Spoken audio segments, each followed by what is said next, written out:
It was a Saturday afternoon in May, and I suddenly realized that the next day was Mother's Day, and I hadn't gotten anything for my mom. So I started thinking about, what should I get my mom for Mother's Day?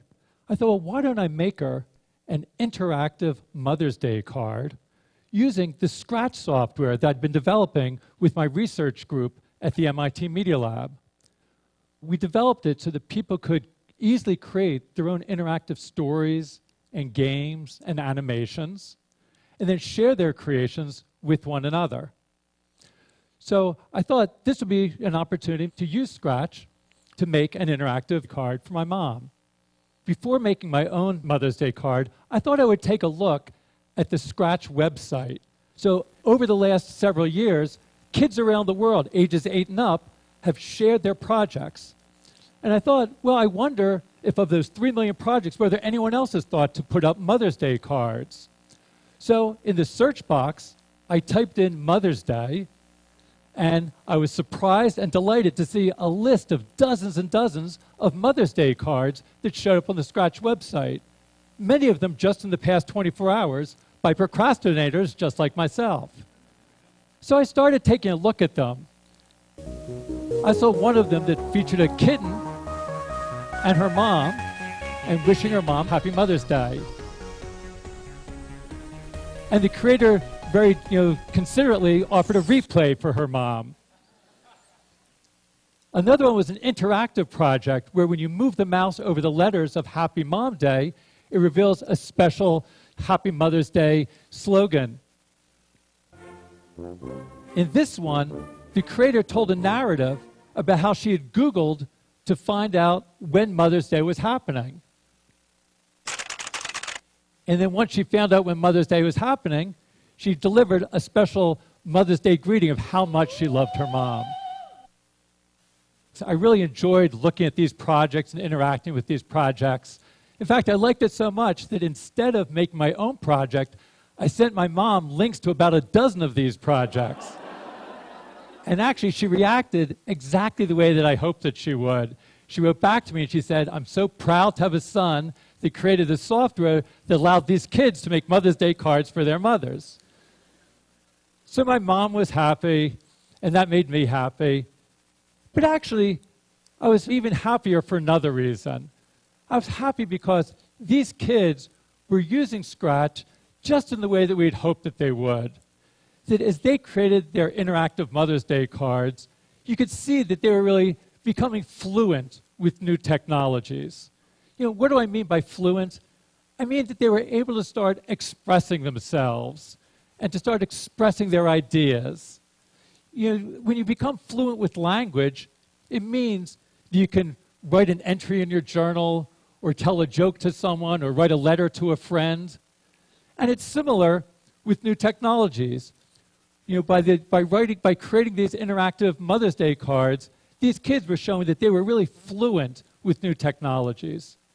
Now, maybe you won't be so surprised by this because, a lot of times people feel that young people today can do all sorts of things with technology. All of us have heard young people referred to as digital natives. But actually, I'm sort of skeptical about this term. I'm not so sure we should be thinking of young people as digital natives. When you really look at it, how is it that young people spend most of their time using new technologies? You often see them in situations like this or like this. And there's no doubt that young people are very comfortable and familiar browsing and chatting and texting and gaming. But that doesn't really make you fluent. So young people today have lots of experience and lots of familiarity with interacting with new technologies, but a lot less so of creating with new technologies and expressing themselves with new technologies. It's almost as if they can read but not write with new technologies. And I'm really interested in seeing how can we help young people become fluent so they can write with new technologies. And that really means that they need to be able to write their own computer programs or code. So increasingly, people are starting to recognize the importance of learning to code. In recent years, there have been hundreds of new organizations and websites that are helping young people learn to code. You look online, you'll see places like Code Academy and events like Coder Dojo and sites like Girls Who Code or Black Girls Code. It seems that everybody is getting into the act. You know, just at the beginning of this year, at the turn of the new year, New York City Mayor Michael Bloomberg, you know, made a New Year's resolution that he was going to learn to code in 2012.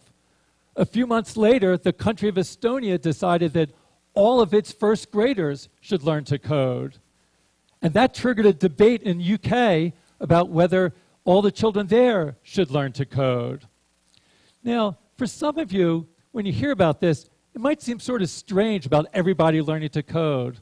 When many people think of coding, they think of it as something that only a very narrow subcommunity of people are going to be doing. And they think of coding looking like this. And in fact, if this is what coding is like, it will only be a narrow subcommunity of people with special mathematical skills and technological background that can code. But coding doesn't have to be like this. Let me show you about what it's like to code in Scratch. So in Scratch, to code, you just snap blocks together. In this case, you take a move block, snap it into a stack, and those stacks of blocks control the behaviors of the different characters in your game or your story. In this case, controlling the big fish. After you've created your program, you can click on Share and then share your project with other people so that they can use the project and start working on the project as well. So, of course, making a fish game isn't the only thing you can do with Scratch.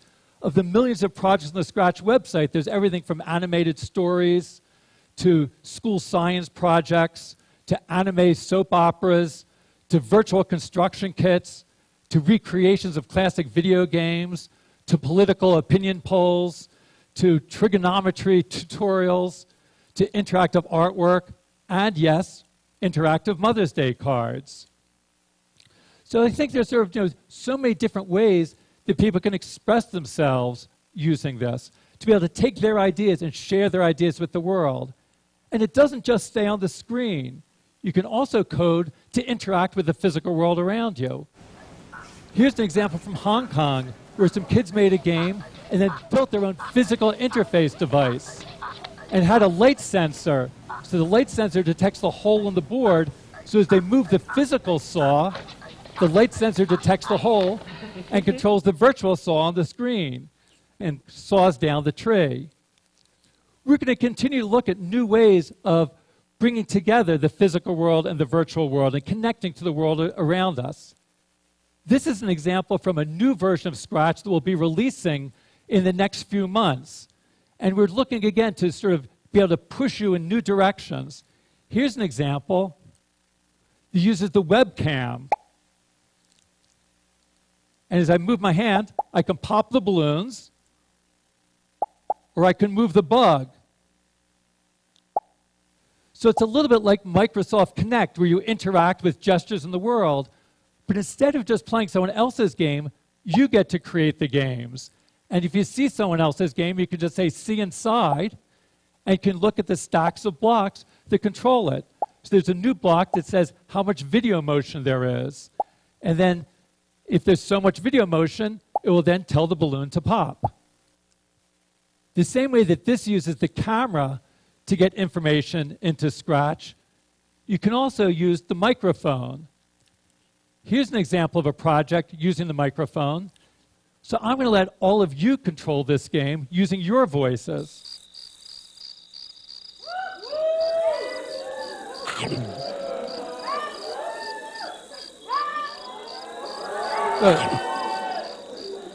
So maybe control your...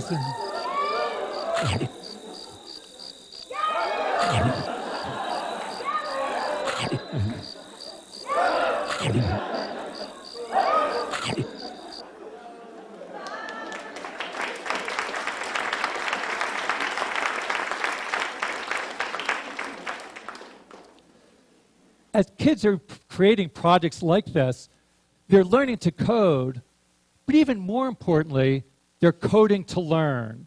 Because as they learn to code, it enables them to learn many other things, opens up many new opportunities for learning.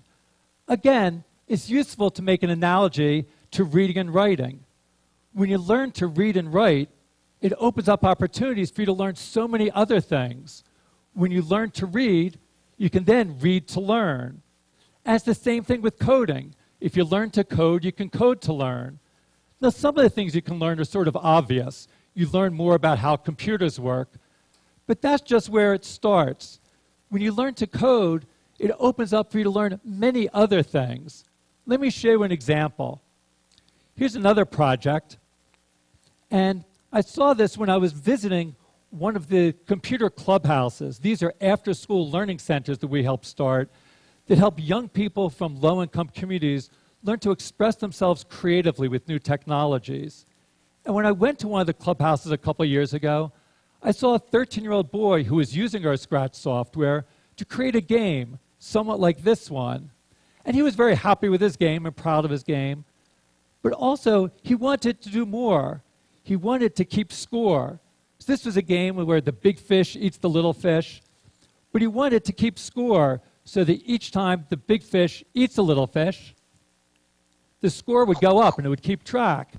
And he didn't know how to do that. So I showed him that in Scratch, you can create something called a variable. I'll call it score. And that creates some new blocks for you. And it also creates a little scoreboard that keeps track of the score. So each time I click on change score, it increments the score. So I showed this to the clubhouse member. Let's call him Victor. And Victor, when he saw that this block would let him increment the score, he knew exactly what to do. He took the block and he put it into the program exactly where the big fish eats the little fish. So then, each time the big fish eats the little fish, it will increment the score, and the score will go up by 1. And it's in fact working. And he saw this, and he was so excited, he reached his hand out to me, and he said, "Thank you, thank you, thank you." And what went through my mind was, how often is it that teachers are thanked by their students for teaching the variables? It doesn't happen in most classrooms. But that's because in most classrooms, when kids learn about variables, they don't know why they're learning it. It's nothing that really they can make use of. When you learn ideas like this in Scratch, you can learn it in a way that's really meaningful and motivating for you. You can understand the reason for learning variables. And we see that kids learn it more deeply and learn it better. Victor, I'm sure, had been taught about variables in schools, but he really didn't. He wasn't paying attention. Now he had a reason for learning variables. So when you learn through coding and coding to learn, that you're learning it in a meaningful context, and that's the best way of learning things. So as kids like Victor are creating projects like this, they're learning important concepts like variables, but that's just the start. As Victor worked on this project and created the scripts, he was also learning about the process of design, how to start with a glimmer of an idea and turn it into a fully fledged functioning project, like you see here. So he was learning many different core principles of design, about how to experiment with new ideas, how to take complex ideas and break them down into simpler parts, how to collaborate with other people on your projects, about how to find and fix bugs when things go wrong, how to keep persistent and to persevere in the face of frustrations when things aren't working well. Now, those are important skills that aren't just relevant for coding. They're relevant for all sorts of different activities. Now, who knows if Victor is going to grow up and become a programmer or a professional computer scientist? It's probably not so likely, but regardless of what he does, he'll be able to make use of these design skills that he learned, regardless of whether he grows up to be a marketing manager or a mechanic or a community organizer. That these ideas are useful for everybody. Again, it's useful to think about this analogy with language. When you become fluent with reading and writing, it's not something that you're doing just to become a professional writer. Very few people will become professional writers, but it's useful for everybody to learn how to read and write. Again, the same thing with coding. Most people won't grow up to become professional, computer scientists or programmers, but those skills of thinking creatively, reasoning systematically, working collaboratively, skills you develop when you code and Scratch are things that people can use no matter what they're doing in their work lives. And it's not just about your work life. Coding can also enable you to express your ideas and feelings in your personal life. Let me end with just one more example. So this is an example that came from after I had sent the Mother's Day cards to my mom. She decided that she wanted to learn Scratch. So she made this project for my birthday and sent me a happy birthday Scratch card. Now, this project is not going to win any prizes for design, and you can rest assured that my 83-year-old mom is not training to become a professional programmer or computer scientist. But working on this project enabled her to make a connection to someone that she cares about, and enabled her to keep on learning new things and continue to practice her creativity and developing new ways of expressing herself. So, as we take a look and we see that Michael Bloomberg is learning to code, all of the children of Estonia learn to code, even my mom has learned to code, don't you think it's about time that you might think about learning to code? If you're interested in giving it a try, I'd encourage you to go to the Scratch website at scratch.mit.edu and give it a try at coding. Thanks very much.